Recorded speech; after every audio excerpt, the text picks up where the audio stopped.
4 and 27.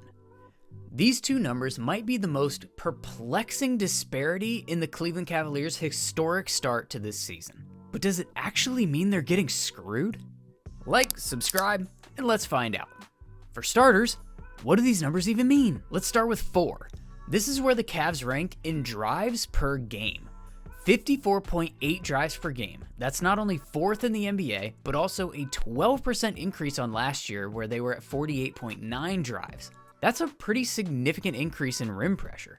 They're also 5th in the NBA on points scored off of drives to the basket. So what about 27? Well, that's where the Cavs rank in free throw attempts per game. 20.4 free throw attempts per game. 5.8 of those coming off of drives, which is only 26th in free throw attempts off of drives in the entire league. I told you it was perplexing. How can they be driving to the basket all game long and get no calls? Are the refs out to get them? Well, here's what makes it even more perplexing. They actually do get calls. Most games. Let me explain. Now, in transparency, I tallied these up on the toilet. So if you can flush out errors in my head count, okay, no more toilet humor. The free throw attempt per game disparity for the Cavs versus their opponents in the head-to-head matchups during the games they actually play, going into their game Sunday with the Raptors, they were actually ahead +7 free throw attempts. At that point, it would have been even higher if it wasn't for a couple of outlier games, which I'll mention in a second, but unfortunately, that Raptor game was also an outlier type game, and they came out of it -13 overall on the season. Still, we're 18 games into the season, and the Cavs have had the free throw advantage in 10 of them. They've also had one tie and several that they were only like 2 or 3 off from their opponent. So as a Cavs fan, while it's really easy when you see games like Sunday against the Raptors or when the Lakers were shooting 33 to the Cavs 8, or the first matchup with New Orleans when they got 28 and the Cavs only had 13, it's really easy to feel like the Cavs are just getting screwed by the refs every single game.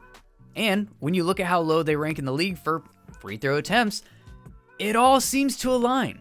But in reality, more often than not, they're actually winning the free throw battle against their opponent, despite ranking so low overall. And that's a testament to how well they play defense without fouling most of the time. So why aren't they getting to the line? Well, for starters, they average 21.8 field goal attempts on drives. That's 11th in the league.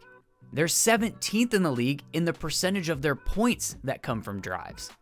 This suggests that they're not driving to score, they're driving to kick, which is backed up by the fact that they are 4th in the league in passing out of drives and 1st in assists off of drives.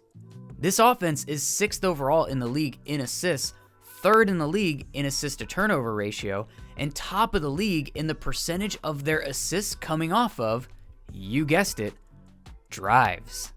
See, that's the way that this offense puts pressure on the rim, and through that pressure, you force the defense to react, to rotate, to open up advantages for catch and shoot opportunities. Drive, kick. That's ultimately why they don't get free throw attempts. If you're driving to pass, you're not driving to score. And if you're not driving to score, you're not drawing fouls. Now, do calls get missed on Garland and Mitchell going to the basket every night? Of course they do. Do I scream at my TV like a lunatic and call refs names that I absolutely cannot repeat here? Absolutely. But at the end of the day, it's not a big conspiracy that some fans might have you believe. It's by design. The design of their offense and the playing style of their guards. Particularly Darius Garland, who is a master facilitator driving to the basket. Even Evan Mobley has perfected the art of finding Jarrett Allen underneath when he drives to the basket. It's ultimately one of the things that makes this the best offense in the NBA, despite never getting to shoot free throws. All right, comment below, who do you think gets a worse whistle, Donovan Mitchell or Darius Garland?